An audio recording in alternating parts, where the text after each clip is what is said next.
साथियों, आप सभी का इस प्लेटफॉर्म पर स्वागत है।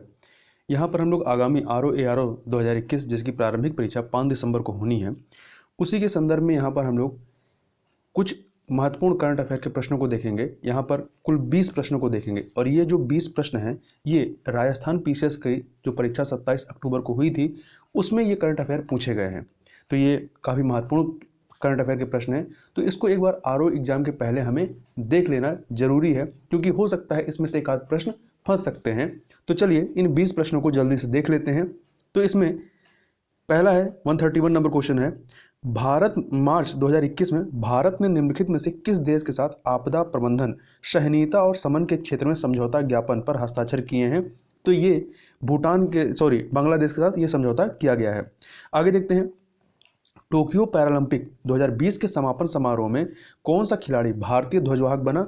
तो अवनी लेखरा बनी है, अवनी लेखरा। और इन्होंने इस जो टोक्यो पैरालंपिक होता है इसमें इन्होंने 2 मेडल प्राप्त किए थे। आगे चलते हैं, अंतर्राष्ट्रीय एनी अवार्ड 2020 किसे प्रदान किया गया? तो ये CNR राव को प्रदान किया गया है। आगे देखते हैं 134 नंबर क्वेश्चन, इटली ने किस देश को हराकर UEFA यूरो 2020 फाइनल जीता है? तो ये इंग्लैंड को हराकर जीता है। निम्नलिखित में से कौन marathon war leadership in combat in Afghanistan नामक पुस्तक के लेखक हैं? जेफरी श्लोसर हैं। A option. पुस्तक संस्कृत री सनातन दीठ के लेखक कौन है? इसके लेखक हैं भंवर सिंह शामोर। वहीं अगला है, तो ये राजस्थान स्पेसिफिक है, राजस्थान जन आधार प्राधिकरण अध्यादेश लागू कब होता है? तो 18 दिसंबर 2019। इसको पूछने की संभावना बिल्कुल नहीं है। आपूर्ति श्रृंखला लचीलापन पहल स्केरी के बारे में निम्नलिखित कथनों को पढ़िए। 2 कथन दिए गए हैं, महत्वपूर्ण प्रश्न है। अंतर्राष्ट्रीय व्यापार के संबंध में आपूर्ति श्रृंखला लचीलापन एक दृष्टिकोण है जो एक देश की किसी अप्रत्याशित स्थिति में आयात की निर्बाध आपूर्ति को सुनिश्चित करने में मदद करता है। ये बिल्कुल कथन सही है। दूसरा, यह 5 देशों की एक पहल है, भारत उनमें से एक है। तो ये कथन आपका दूसरा वाला गलत है। क्यों? क्योंकि यह 3 देशों की पहल है। किसकी किसकी? भारत, ऑस्ट्रेलिया और जापान। ठीक है, तो इसमें भारत भी शामिल है और ये 27 अप्रैल 2021 को प्रारंभ किया गया था। इस प्रकार से केवल ए वाला ऑप्शन यहाँ पर सही हो जाएगा। आगे चलते हैं, निम्नलिखित में से कौन टोक्यो ओलंपिक 2021 में सिल्वर पदक विजेता रहे? कुल जो 5 पदक थे इसमें से जो सिल्वर पदक विजेता थे रवि कुमार दाहिया और मीराबाई चानू, इन दोनों लोगों ने ये पदक जीता था।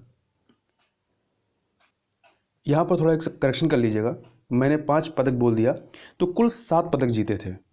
भारत ने टोक्यो ओलंपिक में कुल 7 पदक जीते हैं, 1 स्वर्ण, 2 रजत और 4 कांस्य। तो जो 2 रजत हैं उसमें एक आपका रवि कुमार दाहिया ने और दूसरा मीराबाई चानू ने जीता है। आगे चलते हैं, कॉलेज विद्यार्थियों को डिजिटल अकादमी सामग्री की सहायता प्रदान करने के लिए राजस्थान सरकार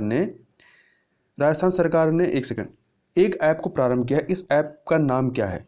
माई बुक लो ऐप। C option. निर्यातक बनने के आकांक्षी लोगों के लिए प्रारंभ किया गया मिशन निर्यातक बनो परिवर्तित किया गया है किसके द्वारा? तो ये भी आपका राजस्थान स्पेसिफिक है, उद्योग विभाग, राजस्थान सरकार एवं रिको द्वारा। B option. तियानबेन 1 क्या है? तो तियानबेन 1 क्या है? ये चीन का अंतरिक्ष यान है जो कि मंगल मिशन से संबंधित है। D option.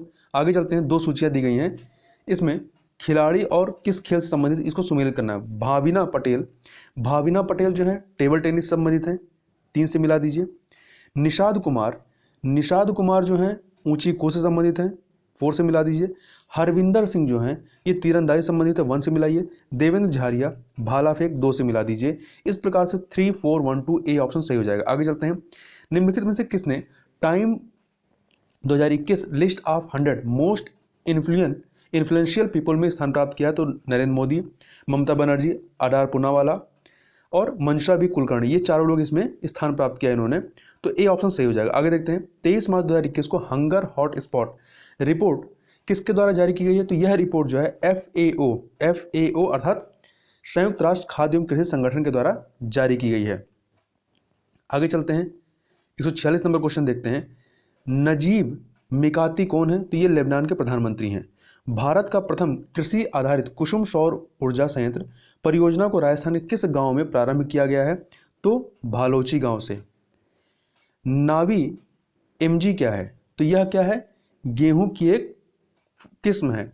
धौलावीरा जो कि गुजरात में है, हाल ही में खबरों में क्यों था, क्योंकि हाल ही में यूनेस्को की विश्व विरासत सूची में इसे सम्मिलित किया गया है। बी ऑप्शन, राष्ट्रपति रामनाथ कोविंद ने किस संविधान संशोधन अधिनियम को 18 अगस्त 2021 को मंजूरी दी? तो 105वें संविधान संशोधन अधिनियम को। ये 105वां संविधान संशोधन अधिनियम संबंधित किससे है? तो यह राज्यों द्वारा सामाजिक एवं शैक्षणिक रूप से पिछड़े वर्गों SEBC की पहचान करने की, राज्यों की शक्ति को बहाल करने से संबंधित है। इस प्रकार से यहाँ पे हम लोगों ने 20 प्रश्न देखे, तो ये 20 प्रश्न महत्वपूर्ण हैं।